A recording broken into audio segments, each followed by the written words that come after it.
अब बात करते हैं कि थैला खोलकर उन्होंने क्या क्या निकाला, मैं उसके ऊपर आता हूं। तो सबसे पहला सोना, गोल्ड, इसके ऊपर आता हूं। और मैं देखूंगा कि टाइम पे मैं खत्म कर चुका, इसलिए मैंने शुरू में कहा बहुत मसाला। और मैं आपको डंकी की चोट पे बोलता हूं कि जो एंगल या जो मसाला प्रभु के वचन का आपके बीच में रख रहा हूं, शायद ही आपने कभी सुना होगा, ठीक है ना। तो बहुत मेहनत करिए, इसको खूब लीजिएगा, ठीक है ना। 1500 लोग अभी जुड़ गए हैं, मैं आप सभी का वेलकम करता हूं, ठीक है ना। लिखा है सोना, गोल्ड, लिखा है गोल्ड शब्द, सोना गोल्ड शब्द का जिक्र पूरे बाइबल में 385 बार हुआ है, 385 टाइम्स, 385 बार।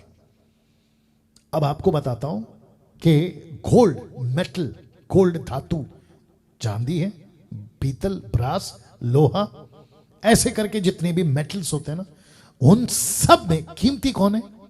ऑफ कोर्स सोना। सोना किसको बताता है? राजा को बताता है। तो इस वक्त एक मैं फोटो रख देता हूं, फोटो देख लीजिए। और साथ ही साथ यशाया 60 का 5, मैंने कहा था ना मैं वापस लाऊंगा, अन्य जातियों की धन संपत्ति तुझको मिलेगी।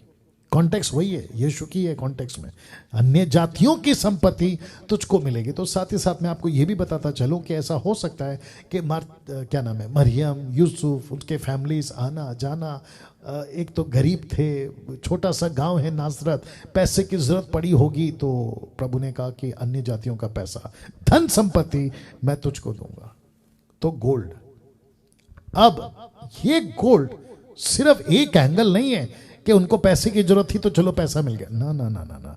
इसका असली मकसद याद रखो, ये ज्योतिष है, ओके। इनको सब पता था, स्टडी करके पहुंचे, तो इनको पता था जो ज्योतिष थे उसमें से एक बंदा आता है, एक ज्योतिषी आता है, जो भी आप बोल लो, आता है और उसको देता है गोल्ड। किसको? यीशु को। कहता है लीजिए, वर्शिप करते हुए कहता है लीजिए, आपके लिए गोल्ड लाए हैं। अब इसका कनेक्शन क्या है, मैं रख रहा हूं। जिस मसीहा की हम आराधना करते हैं ना, आप, मैं, अभी जो मैं बात कर रहा हूं, वो राजा है। वाह, ताली बजनी चाहिए। वो राजा है। जिस यीशु की अभी मैं प्रचार कर रहा हूं, जिस यीशु का प्रचार अभी आप सुन रहे हैं, जिसको पूरे आज के दिन पूरी दुनिया में आराधना, प्रार्थना जो भी की होगी, वो राजा है। किसने कहा? ज्योतिषों ने कहा ये राजा है। भेंट क्या लाया? सोना। क्या दर्शाता है? सब कुछ अपोक्लिप्टिक, सब कुछ दृष्टांत है, सब कुछ चिन्ह के रूप में। इस लैंग्वेज में आपको बाइबल पढ़ना है, इस तरीके से आपको बाइबल पढ़ना है। तो ज्योतिष कहते हैं ये बच्चा नहीं है, ये दरअसल राजा है। कैसे पास्टर डैनियल? हाउ? तो लिखा है पूरे नए नियम में कम से कम 70 बार kingdom of heaven, kingdom of heaven, kingdom of heaven आपको सुनने मिलेगा, और 32 बार kingdom of God, kingdom of God आपको सुनने मिलेगा। 70 और 30 कितना हो गया साहब? कम से कम 100 बार। आपको 100 बार से भी ज्यादा बोल लीजिए, आपको kingdom, kingdom, kingdom of heaven, kingdom of God. तो यीशु जब यरूशलेम पहुंचे तो उनके लिए नारे क्या लगे, आप ये फोटो देखकर अंदाजा लगा सकते हैं। नारे क्या लगे, मैं रख रहा हूं। मरकुस की किताब उसका 11 का 10 माफ करें, मार्क चैप्टर 11 वर्स 10 लिखा है, हमारे पिता दाऊद का राज्य जो आ रहा है, धन्य है आकाश में होसन्ना, आकाश में होसन्ना, होसन्ना। ठीक है ना। ये क्या है? ये सब ऐसे ही हो रहा है? नहीं, सब कुछ अपॉइंटेड है, सब कुछ प्लान्ड है, सब कुछ टोटल फ्रेम किया हुआ है, डिजाइन किया हुआ है बाय गॉड हिमसेल्फ। तो यीशु का इस तरीके से गधी के बच्चे पे बैठ के जाना इत्तेफाक था, मजाक था, यूं ही था। घोड़े नहीं थे, ऊंट नहीं था, गधी के बच्चे पे क्यों? तो इसका भी ओल्ड टेस्टमेंट से मैं आपको कनेक्शन दे रहा हूं, और वहां के लोगों को पता था, वहां के जो लोग थे ना समझदार, उनको पता था कि हमारा राजा आ रहा है। क्यों? क्योंकि यिर्मयाह की किताब उसका 9 का 9 कहता है, हे सियोन बहुत ही मगन हो, हे यरूशलेम जय जयकार कर, क्योंकि तेरा राजा तेरे पास आ गया है। वह धर्मी और उद्धार पाया हुआ है, वह दीन है, वह गधे पर वर्ण गधी के बच्चे पर चढ़ा हुआ आएगा। तो यीशु कैसे आ रहा है यिर्मयाह की किताब के साथ, या जकरिया 9:9 के हिसाब से, the book of Zechariah chapter 9 verse 9 के हिसाब से गधी के बच्चे पे बैठ के आ रहा है। यह प्रोफेसी थी, कब पूरी हुई? यीशु के टाइम पे।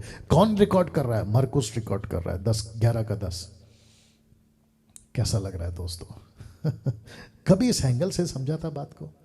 प्रेज गॉड के पवित्र आत्मा ये बातें मुझको और आपको सिखा रहा है। तो यीशु को लिखा है तेरा राजा आ रहा है, राजा आ रहा है। मरकुस को माफ करें, मत्ती का लेखक कहता है यीशु राजा है, तो उसका एंगल पकड़ के चल रहा हूं ना। ये फोटो देख लीजिए पहले। आपको पता है राजा पिलातुस, उसने क्या किया था? जब यीशु को क्रूस पर मार रहे थे या चढ़ा दिए थे, और जब यीशु को चढ़ाना था, तो उस वक्त एक पट्टा या एक क्या कहते हैं, प्लेट या फिर एक बोर्ड पे लिख दिया गया था, कम से कम 3 भाषाओं में। क्या था वो? यूहन्ना की किताब 19:19, the book of John chapter 19:19 लिखा है, पिलातुस ने एक दोष पत्र लिखकर क्रूस पर लगा दिया, और उसमें यह लिखा था हिब्रू, लैटिन एंड ग्रीक, इब्रानियों और आपका यूनानी और लैटिन, या जो भी है 3 लैंग्वेज में, हिब्रू, लैटिन, ग्रीक। यीशु नासरी यहूदियों का राजा। अब मुझे बताइए, क्या यह भी इत्तेफाक है? जी नहीं, ये इत्तेफाक नहीं है। अगर इत्तेफाक होता तो जकरिया 9:9 क्यों कहता, और जॉन 19:19? और पिलातुस को किसने कहा कि लिखो बोर्ड पे कि यीशु नासरी यहूदियों का राजा है? और इसके ठीक पहले बहस हुई है महायाजकों की, ऐसे मत लिखो, बल्कि ये लिखो कि इसने कहा कि ये राजा है, और ऑफ कोर्स यीशु राजा है, और ऑफ कोर्स यीशु ने कहा कि मैं राजा हूं। लेकिन पिलातुस कहता है कि नहीं, मैंने लिख दिया जो लिख दिया, हिब्रू, लैटिन एंड ग्रीक में, 3 भाषाओं में। इसका मतलब है कि वहां की जो पब्लिक थी ना, वो तीनों भाषाओं वाली थी, और लिखा कि ये यीशु जो क्रूस पे मर रहा है, ये यहूदियों का राजा है। तो प्रश्न उठता है, गोल्ड क्यों दिया? राजा है इसलिए दिया। एक और एंगल दे रहा हूं साहब, प्रकाशित वाक्य 19 का 16, the book of Revelation chapter 19 verse 16 लिखा है, उसके वस्त्र और उसकी जांघ पर यह नाम लिखा है, राजाओं का राजा और प्रभुओं का प्रभु। फोटो देख लीजिए, या आपको जैसा मैंने कनेक्ट करने के लिए रखा है, कैसा लग रहा है? तो यीशु को सोना दिया गया। अब मुझे बताइए, जो उल्टा सीधा वीडियो बनाते हैं ना अलग टाइप के लोग, कि यीशु को हम कैसे राजा बोलते हैं, यीशु को हम कैसे गॉड बोलते हैं, अभी तो मैं आऊंगा आगे, यीशु को हम कैसे कहें कि यही मसीह है। तो ये जितनी घटनाएं तब घटी थी, तो क्या ये सब बकवास है, बंडल है, क्या है? एक एक लाइन में सत्य है, सच्चाई है। इस तरीके से आज आपको और मुझे अपने मसीहा को पेश करना है, और मुझे बेहद खुशी है कि मैं इस युग में आपको ये टीचिंग दे पा रहा हूं और आपके बीच में रख पा रहा हूं, जितने भी हिंदी समाज के लोग हैं। इसलिए फिर कहता हूं, खूब शेयर करिए, खूब शेयर करिएगा। दूसरा तोहफा थैले से जो निकला, दूसरा तोहफा, और वो था लोबान, इसको हम ठीक नहीं कर पाए, या लोबान, फ्रैंकिनसेंस, लोबान। बहुत सारी बातें कर सकते थे, बट मेरे को जो इंपॉर्टेंट था वो मैंने रखा। तो लिखा है वाइस मैन में से एक ने। वाइस मैन क्यों? ज्योतिष लिखना चाहिए था। माज़ाय, जो कि ग्रीक वर्ड से जो इंग्लिश ट्रांसलेशन आया, माज़ाय, MAGI, माज़ाय। वाइस मैन क्यों लिखा इंग्लिश में? क्योंकि ये समझदार थे, वाइस थे, बुद्धिमान थे। तो उसमें से एक ने यीशु को लोबान दिया। अब प्रश्न उठता है, लोबान क्यों? ये बच्चा लोबान क्या करेगा? लोबान का क्या करेगा?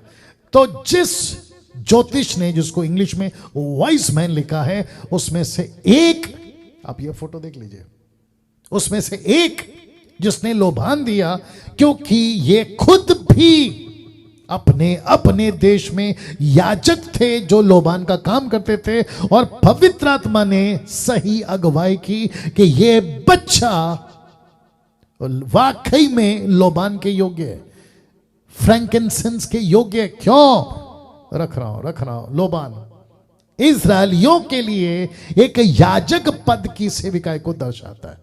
ये लोबान, तो यीशु के बारे में बहुत कुछ लिखा है, मैं अभी एक एक करके आ रहा हूं। इजरायलियों के लिए एक याजक पद के सेविकाई को दर्शाता है, और क्योंकि ये खुद भी अपने अपने सोसाइटी, समाज, धर्म में ये प्रीस्ट थे, याजक थे, तो इनको पता चला कि ये जो बच्चा है ना, ये राजा के साथ साथ एक ऐसी सेविकाई करेगा जिसको कहते हैं याजक की सेविकाई। अब आपको बता देता हूं कि लोबान याजक क्यों यूज करते थे और क्या वो यूज करते थे।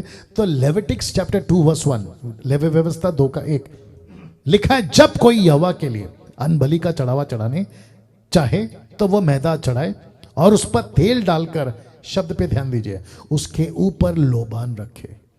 क्यों पता है? जब वो गर्म होता है लोबान, तो उसकी खुशबू ऊपर जाती है और परमेश्वर उस खुशबू को लेता है, कहता है वाह, याजकों ने अच्छा काम किया, याजक ने अच्छा काम किया, मैं खुश हो गया। ऐसे याजक का पद या ऐसे याजक का काम किसी को ना देते हुए, ये ज्योतिष, रख रहा हूं फोटो, ये ज्योतिष कहते हैं कि ये वो याजक बनेगा बच्चा। जब इन लोगों ने लोबान दिया था तो ये कहना चाह रहे थे कि यह बच्चा यहूदियों के लिए याजक बनेगा। इसको गिफ्ट, पहला सोना, दूसरा लोबान, ये देते वक्त में इनको कहा आप याजक हैं। सोच के देखिए, मां बगल में बैठी है, क्या सोच रही है, क्या चल रहा है? एक आता है सोना देता है, एक आता है लोबान देता है, क्या चल रहा होगा? यूनिक पैदा हुआ है, पवित्र आत्मा से मेरे घर में आ गया।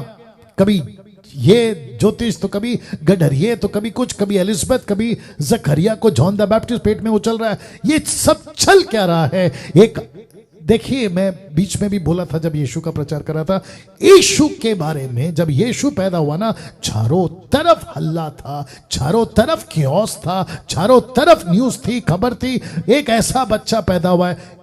जगत के किसी कोने में चुप कर पैदा नहीं हुआ यीशु, और मुझे नहीं पता चलता है कि इतना खूबसूरत तरीके से डिजाइन करके यीशु को पैदा किया। कुछ ग्रुप के लोग हैं जो यीशु को ईश्वर, गॉड और मसीहा मानने को तैयार नहीं। और मूर्खता की तो बात तब हो गई जब उस वक्त के, पहले सदी के वक्त के शास्त्री, फरीसी, महायाजक नहीं पहचान पाए। अब आप समझ जाओ कि शैतान का डिसीव करने का लेवल किस लेवल का है। ये फोटो देख लीजिए साहब आप लोग, और साथ ही साथ मैंने लिखा हिब्रूस, यानी इब्रानियों की किताब। इब्रानियों की किताब, अगर आप सिर्फ इब्रानियों की किताब में, in the book of Hebrew लिखा है 11 times Jesus called as a great high priest. यीशु को 11 बार लिखा है बड़ा याजक, महायाजक, बड़ा, हाई और great priest, great high priest, कम से कम 11 times यीशु को सिर्फ ये किताब में, हिब्रू की किताब में। या कौन सा है, कैसा है, रखने जा रहा हूं। इब्रानियों 4:14। सो जब हमारा ऐसा बड़ा महायाजक आ गया ना, इंग्लिश में लिखा होगा high priest, great high priest, बड़ा महायाजक। ये शब्द किसी को नहीं मिला, ना हारून को मिला, ना उसके बाद के बच्चों को मिला, ना किसी को मिला, ना जीसस के टाइम पे जो हाई प्रीस्ट थे उनको भी नहीं मिला। ये नाम सिर्फ यीशु को मिला, बड़ा महायाजक। अभी मेरे साथ कनेक्ट रहिएगा, खूब मजा आएगा। यही आंकड़ा लिखा है कि बड़ा महायाजक जो स्वर्गों से होकर गया, अर्थात परमेश्वर का पुत्र यीशु। तो आओ हम अपने अंगीकार को दृढ़ता से थामे रहे। तो यीशु कौन है? बड़ा महायाजक। कहां पर गया? स्वर्गों में गया। प्लूरल शब्द है, स्वर्गों में से होकर गया, अर्थात कौन गया? यीशु। वाह! अब आप लोग सोच रहे होंगे कि पास्टर डैनियल, आपने टबरनैकल, संदूक, तंबू का दृश्य और महायाजक यीशु को ऐसा क्यों दिखाया? तो आपसे एक प्रश्न पूछता हूं। ये पहला तो मैंने पढ़वा दिया, आपको अभी मैं चित्र दिखा रहा हूं, ठीक है ना? ये चित्र देख लीजिए सब आप। ये है आपका टैबरनैकल, टोटल जिसको कहते हैं तंबू। इसके अंदर ये सब कुछ है ना? बर्न्ट ऑल्टर है, फिर आपका टेबल ऑफ, है ना, जो धूप की वेदी होती है वो है, फिर आपका खाने का मेज है, फिर आपका कैंडल स्टैंड है, 7 कैंडल स्टैंड, मतलब, और साथ ही साथ में आपका आर्क है जिसको कहते हैं आर्क ऑफ कवनेंट है। ये सब कुछ है, देख लीजिए आप। यहां पे मतलब इसके अंदर, मंदिर के अंदर एक चीज नहीं है, तो लिखा है यहां एक चीज नहीं थी। अब आप लोग सोचिए, मैं कुछ सेकंड दे रहा हूं आपको, तब तक पानी पी लेता हूं। यहां एक चीज नहीं है। जानना चाहते हो क्या?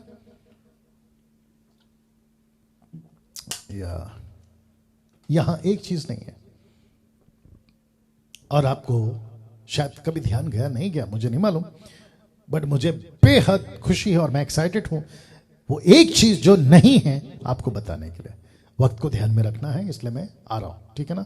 वो एक चीज जो यहां नहीं थी, और वह थी सिंहासन, चेयर, बैठना नहीं था। अब आप बोलोगे क्यों? आपने कुर्सी को क्यों लाया? क्योंकि जो याजक होते थे उनको सब काम खड़े होकर ही करना है, क्योंकि कुर्सी नहीं है यहां पे।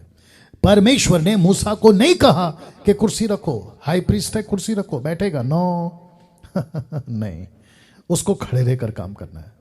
जो बकरी या जो भी मेमना या जो भी एनिमल्स ब्लड है उसको लेना है, खड़े होकर काम करना है, अर्पण करना है। क्यों पता है? शब्द खड़े होकर काम करना है का जो इशारा है ना, कि ये ऑन एंड ऑन प्रोसेस है, मतलब ये चलता रहेगा।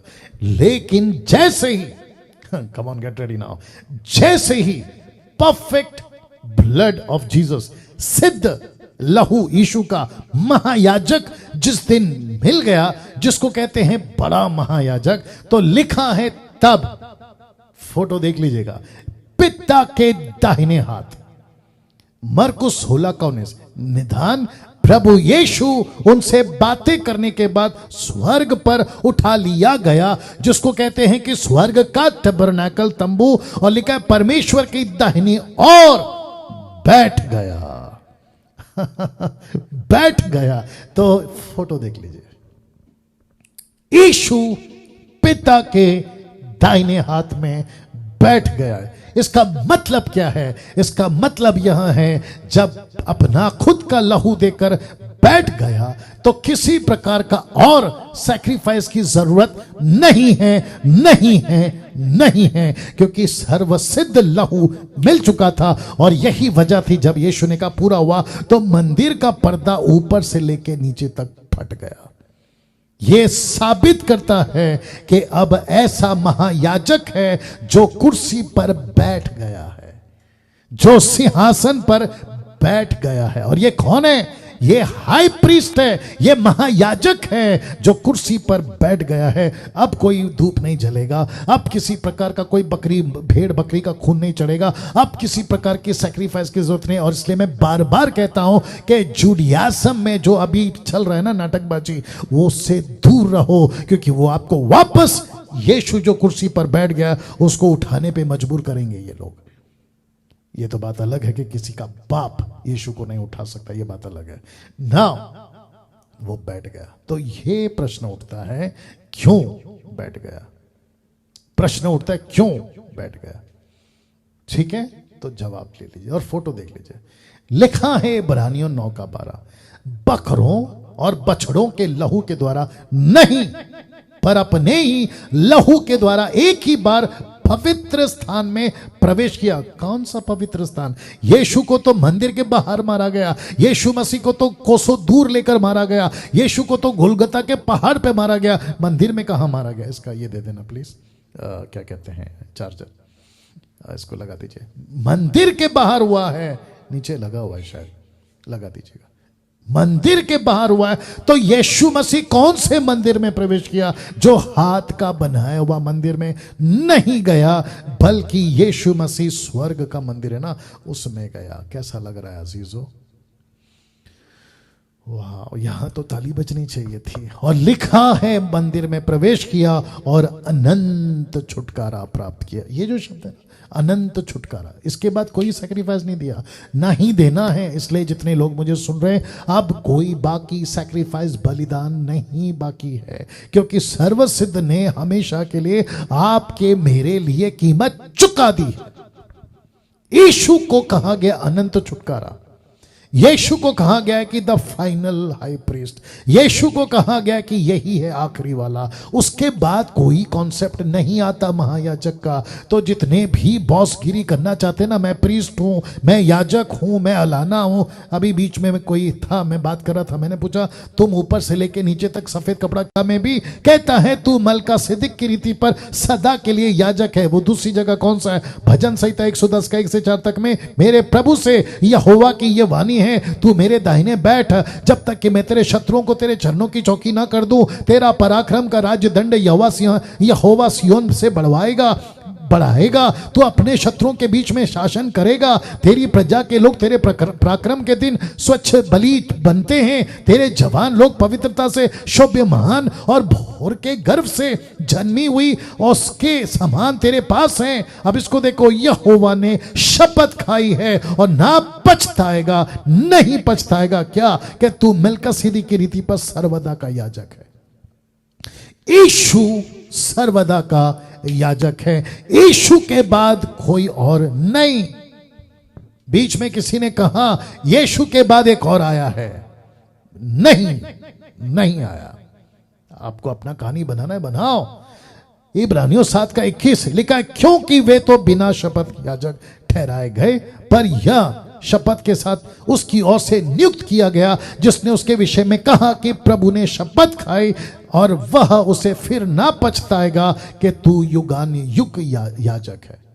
यहोवा यीशु को महायाजक बनाकर नहीं पछताएगा कि तू युगान युग याजक है।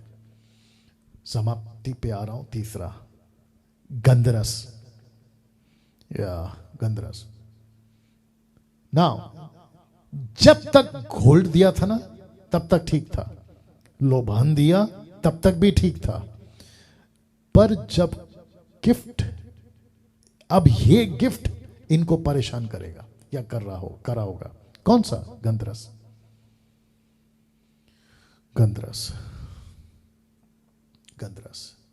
एक ऐसा धातु, एक ऐसी चीज जो संकेत करती है, इंडिकेट करती है किसी पार्थिव शरीर को, उसके बॉडी पे अगर गंधरस लगाते हैं तो वो कई दिनों तक फ्रेश रहती है। और यीशु को उस वक्त जब मारा गया था और यीशु मर गए थे तो गंधरस का इस्तेमाल हुआ था। कैसे? ये लीजिए, यूहन्ना 19 का 39-40, the book of John chapter 19 verse 39-40। Nicodemus भी, याद है ना निकोदेमुस भी जो पहले यीशु के पास रात को गया था, लिखा है 50 सेर के लगभग मिला हुआ गंधरस, इसलिए मैंने उसको स्पॉट किया और अलावा ले आया और उन्होंने यीशु की लोथ यानी डेड बॉडी को लिया और यहूदियों की गाड़ने की रीति के अनुसार उसे सुगंध द्रव्य के साथ कफन में लपेटा। तो इसका मतलब है कि यीशु को जब बच्चे के रूप में ये वाइस मैन लोगों ने, ज्योतिषों ने देखा तो कहा ये राजा है। दूसरा आता है कहता है यस ये याजक है। तीसरा आता है कहते हैं यस ये वो याजक और ये वो राजा है जो पूरे मानव जाति के लिए मर जाएगा। और इसका मरना, प्रकाशित वाक्य 13:8, पृथ्वी के वे सब रहने वाले जिनके नाम इस मेमने की जीवन की पुस्तक में नहीं लिखे गए, जो जगत की उत्पत्ति के समय से घात हुआ है। तो यीशु कब क्रूस पे मरा? 2000 साल पहले नहीं। अब ये जो ग्रुप है ना जो उल्टा सीधा वीडियो बनाते हैं, तो उनके नॉलेज के लिए भी बता दूं कि तुम ये कहते हो कि यीशु 2000 साल पहले मरा, लेकिन यीशु मसीह तो उत्पत्ति नहीं हुई थी, दुनिया का फाउंडेशन नहीं हुआ था, कोई भी कुछ नहीं बना था, सूरज चांद तारे जानवर पेड़ पौधे कुछ नहीं, यीशु तभी मर गया था। वाह जगत की उत्पत्ति के समय से घात हुआ था। तो तीनों गिफ्ट क्या बताता है? सोना राजा को दर्शाता है, लोबान महायाजक को दर्शाता है, गंधरस मृत्यु को दर्शाता है। अब आप सोच के देखिए, क्या ये इत्तेफाक है? क्या ये मजाक है? क्या ये यूं ही हो रहा है? इसके आने से पहले प्रोफेसी हुई है, प्रोफेसी भविष्यवाणियां 600 साल 700 साल क्या करती है। सो ये सच्चा है, आपका बाइबल सच्चा है, आपका यीशु सच्चा जिसके पीछे आप चल रहे हैं।